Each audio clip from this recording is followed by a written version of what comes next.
Verse of the day is 1 Timothy 6:12. Fight the good fight of the faith.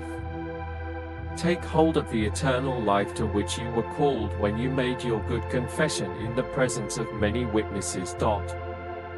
Those are powerful words from the Bible, encouraging us to stand firm in our faith and embrace the eternal life promised to us. It's a reminder to persevere in our beliefs and to hold on to the hope of a fulfilling and purposeful life. It speaks to the ongoing struggle of living out our faith in a world that often pulls us in different directions.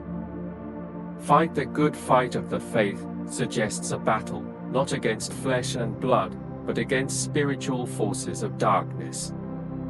It's a fight for truth, for righteousness, for love, for the things that matter most. It's a fight against temptation, doubt, and apathy. Take hold of the eternal life is a reminder of the ultimate prize, the promise of a life beyond this earthly existence, a life of joy, peace, and fulfillment in the presence of God. This eternal life is not something we earn, but a gift freely given to those who believe.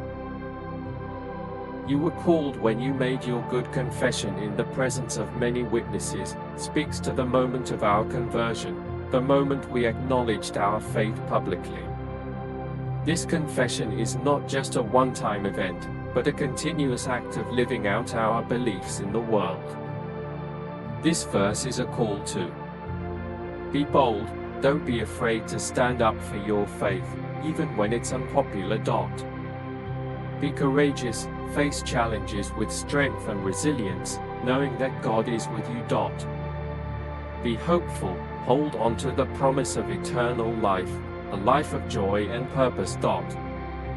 Be faithful, live out your faith consistently, in word and deed, before others.